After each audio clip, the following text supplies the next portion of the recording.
Hola chicos, muy buen día.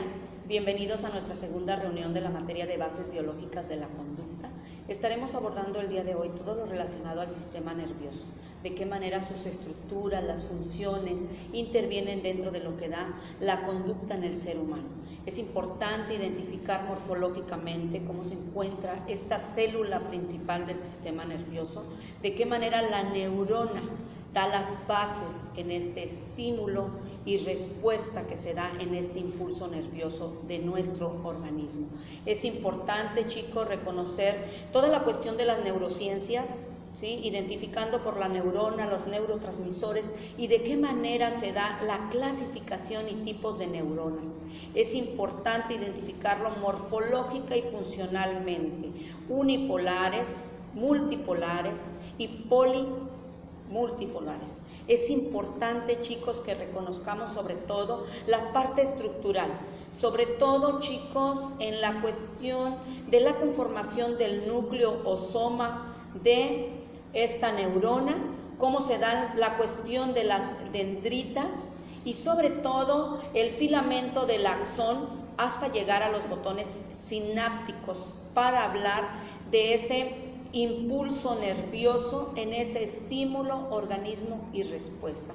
Vamos a ir iniciando de manera muy general de todas estas estructuras. Vamos a ir analizando cada una de sus partes, identificándolas, ir viendo su clasificación.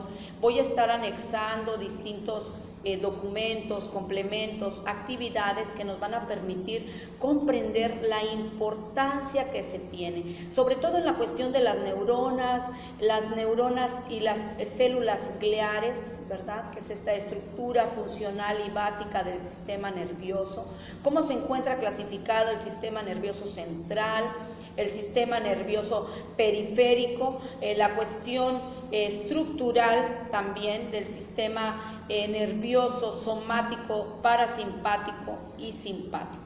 Es importante que vayamos dándonos cuenta la importancia que se tiene, ¿sí? Al hablar de bases biológicas estamos hablando precisamente de esta cuestión funcional, esta cuestión estructural de cada una de sus partes y sobre todo la cuestión de los neurotransmisores.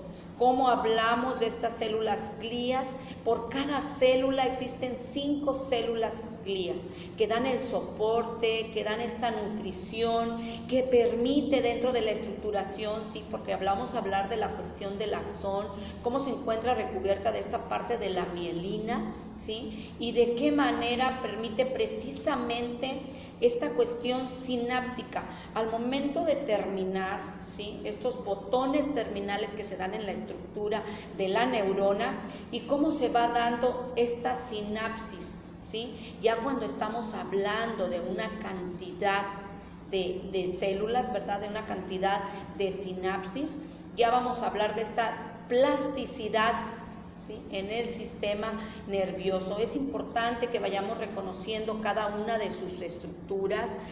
Vamos a tratar de ir desglosando en este contenido temático, en esta unidad escrita, ¿sí?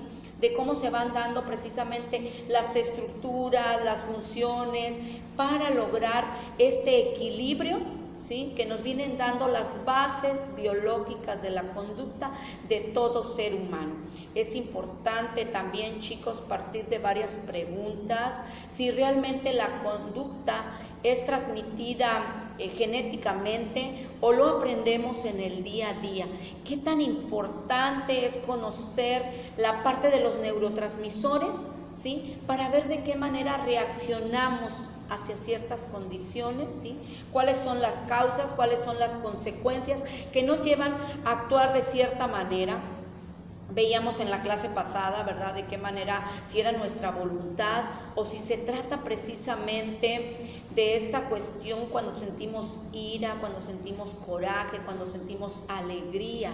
¿Qué es lo que influye dentro de estos neurotransmisores? Existen alrededor de 50, pero vamos a estar viendo relativamente los que son 4 neurotransmisores.